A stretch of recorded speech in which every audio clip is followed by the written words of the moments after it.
Hay muchas maneras de expresar lo que es el acto de dibujar. Cierta página te dirá que dibujar consiste realmente en descubrir cómo representar las líneas y formas que usamos para capturarlos dependiendo de cómo esas formas 3D se mueven en el espacio. Porque esa es su especialidad. Desde el punto de vista de un artista poco convencional, dibujar significa estar cubierto de carboncillo, apestar a pintura, atentamente mover tu mano que las cosas no vayan como quieres. Luchar contra el papel y mientras continúas forcejeando, ya sea inesperado o inevitablemente de vez en cuando hay un momento en el que simplemente encuentras una única pincelada satisfactoria. Poco a poco tomas esa pincelada y la conectas y construyes sobre ella y solo repites eso, una y otra vez. No hay un único modo de verlo. Es un acto de repetición, de práctica, constancia, más allá de la pura voluntad y motivación por encima de la satisfacción. Hay que seguirlo intentando. Si no, no hay modo de mejorar.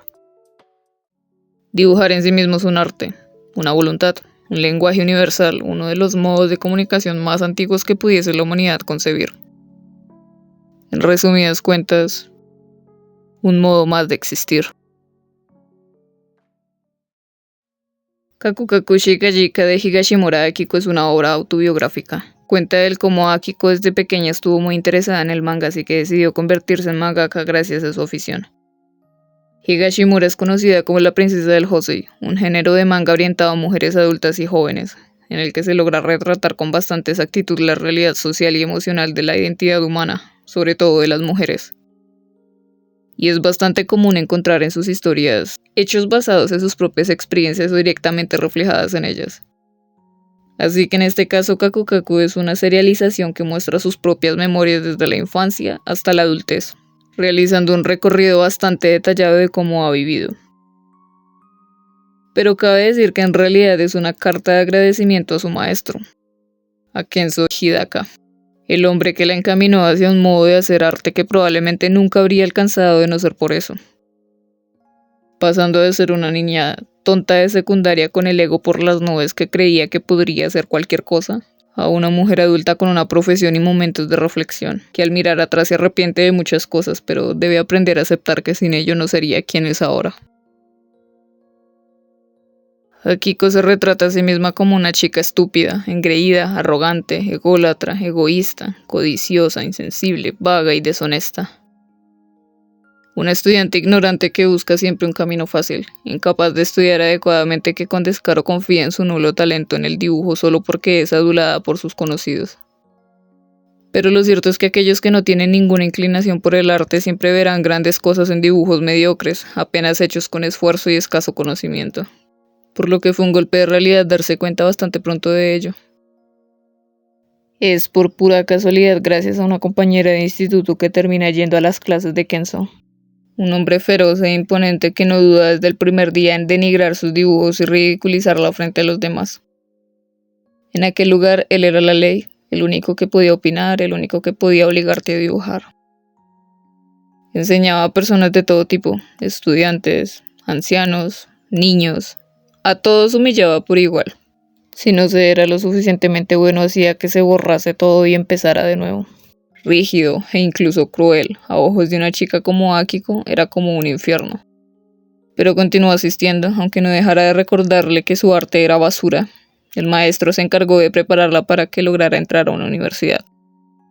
Aunque nunca le resultó demasiado fácil, siendo rechazada más de una vez por sus malas calificaciones y una confianza excesiva. Tuvo que ser consolada con torpeza por su maestro, que no dejó de repetirle la misma frase. Empieza a dibujar. El maestro tenía un impulso férreo por guiar la futura carrera de sus estudiantes, una persona bastante extraña obsesionada con el arte. Empezó a dibujar a los 29 años y nunca fue a la universidad, pero hasta cierto grado fue reconocido por sus obras junto a lo que hacía pasar a sus aprendices, obligándoles a practicar día tras día de manera demoníaca para que fueran lo suficientemente buenos en lo que hacían, para que nunca dejaran de crear. Vivía y moría por el arte. Un hombre que siempre estuvo ahí en su vida, a la sombra. Incluso cuando Akiko fue a la universidad no dejó de insistir con que dibujara, a pesar de que la chica no lo hizo por su propio bloqueo artístico y que, llegados a este punto, el sueño de ser una mangaka reconocida se había perdido de vista. Sin nadie que la obligase a practicar, terminó haciendo cualquier cosa menos dibujar. hasta que el mismo Kenzo tuvo que presentarse en su casa y estamparle literalmente la cara contra el lienzo. Siempre recordándole lo esencial: dibujar, dibujar, dibujar, dibuja lo que ves una y otra vez, y otra vez.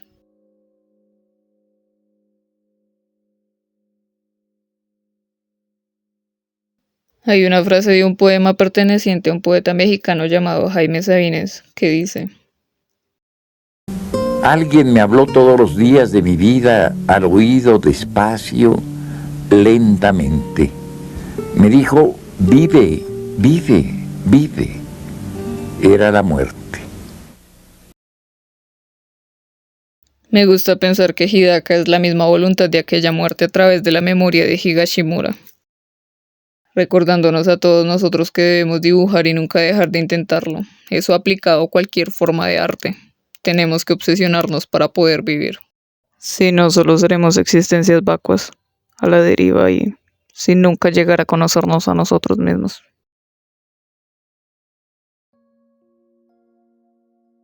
Regresando a la historia,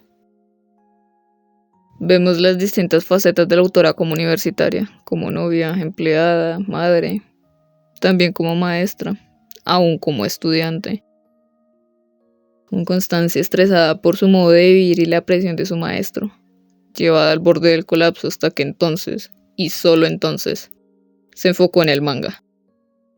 Aunque no tuviera idea del ámbito profesional, dibujó, dibujó y dibujó hasta que creó su primer manga y lo envió a una editorial, encaminándose por fin a su verdadero sueño. Claro, no fue tan sencillo. Tuvo que ser corregida constantemente y hubo mucho que aprender desde su ignorancia, pero logró llegar a su meta. Siempre encontrándose en conflicto por la presencia de su maestro incapaz de decirle que solo quería hacer manga y nada más. Terminaba siendo arrastrada a aquel viejo lugar de clases e inducida de vuelta a jornadas intensas de enseñanza y aprendizaje. Como si se encontrase en una ruleta donde todas las opciones tienen la misma palabra. No tardó en querer escapar, en enfocarse en sí misma, en su manga, y la presencia de su maestro se lo impedía, imponiéndole siempre sus ideas, su necesidad de obligarle a dibujar también, tal y como él hizo con ella tiempo atrás, ayudar a los demás a practicar. Así que se marchó dejando todo aquello atrás. Conoció nuevas personas, se divirtió con su trabajo, vivió lo que siempre deseó vivir, olvidando por completo aquella sombra de la que tanto deseó alejarse. Hasta que la vida la obligó a regresar, esta vez por un cáncer en los pulmones del que su maestro ya no se iba a recuperar. Este le pide que vuelva y se haga cargo de la escuela, pero al ver que habían otras personas dispuestas a ayudarlo, que aún frente a la muerte seguía siendo el mismo, que sin perder tiempo hacía los preparativos para su futuro deceso y sin intenciones de ir a un hospital planeaba sentarse a dibujar y pintar hasta el final, sin siquiera cerrar la escuela y continuar incitando a sus estudiantes a practicar. Akiko decidió marcharse una vez más. Era un momento importante en su carrera, tenía mucho trabajo por hacer, quizá no era tan necesitada. ¿A quién le importaba si seguía dando clases o no? La misma Akiko se cuestiona si hay diferencia en el cerrar la escuela o no. Siendo sinceros, ¿cuántos de esos niños se toman realmente en serio lo de hacer arte? Odian estudiar, odian los deportes, no quieren hacer cosas que odian. Les gusta el anime, el manga, ilustraciones. Garabatean en sus cuadernos todos los días. Es divertido, es sencillo. No quieren pasar 9 horas practicando lo mismo. Pocos logran entrar a una escuela de arte y no muchos se dedican de entero a ello. Hacer arte es duro, no se vende y no te hace famoso, entonces, ¿quién querría dedicarse a ello? Solo a él le importaban estas cosas. A vista de la autora, esto no era una prioridad. Debería preocuparse más por su salud y, sobre todo, descansar. Algo bastante difícil de lograr ante la terquedad de su maestro por continuar haciendo arte. ¿Por qué ir tan lejos?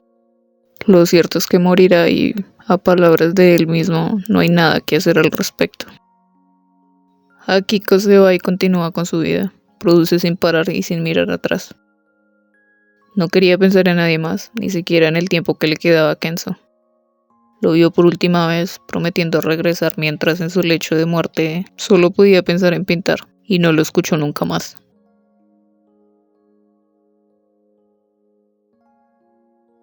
En su funeral se reúnen viejos estudiantes que le tenían aprecio. Recuerdan algunas anécdotas y su imponente insistencia, como he dicho desde el comienzo, en dibujar. De principio a fin, una misma obsesión, una única palabra. Dibuja. Puede decirse también que es un manga lleno de arrepentimientos, de pensamientos llenos de remordimiento por haber cometido errores, uno tras otro, por desear huir en lugar de ser sincera respecto a sus sentimientos, por haber perdido tanto tiempo en frustraciones que a su parecer ya no son tan terribles como parecían en su momento, que quizá pudo haber hecho más y quejarse menos. Sobre todo, lamentos por una pérdida que aún se mantiene viva en sus memorias, en su día a día. Una ausencia que se remarca cada vez que encuentra algo mínimo que le recuerda al maestro. Una presencia imperfecta que permanece en su propio trabajo y experiencias gracias al aprendizaje de palabras que creía ya olvidadas, pero que se manifiestan cada vez que decide seguir dibujando. Es un mensaje bastante directo. Sin pensar en nada más. Sin complicarse demasiado, representar lo que ves y empezar de nuevo, aún fallando, fracasando. Porque un día no serán más que recuerdos que se olvidarán, demasiado lejanos en el tiempo. Tienes que continuar sin importar qué, en los momentos difíciles, en los momentos tristes, en salud y en enfermedad. Cuando se es o no reconocido, hay que dar lo mejor de sí, porque es todo lo que podemos hacer, seamos buenos en ello o no. Porque es para lo que hemos nacido todos los artistas, en cada momento consciente, hasta el día de nuestra muerte. Es lo que el maestro dejó para Akiko, sus demás estudiantes y también para nosotros. A lo que sea que nos dediquemos, aplica aunque no tenga nada que ver con el arte. Encuentra algo que amas y aférrate a ello. Solo así la vida se manifiesta a sí misma, hasta el último aliento.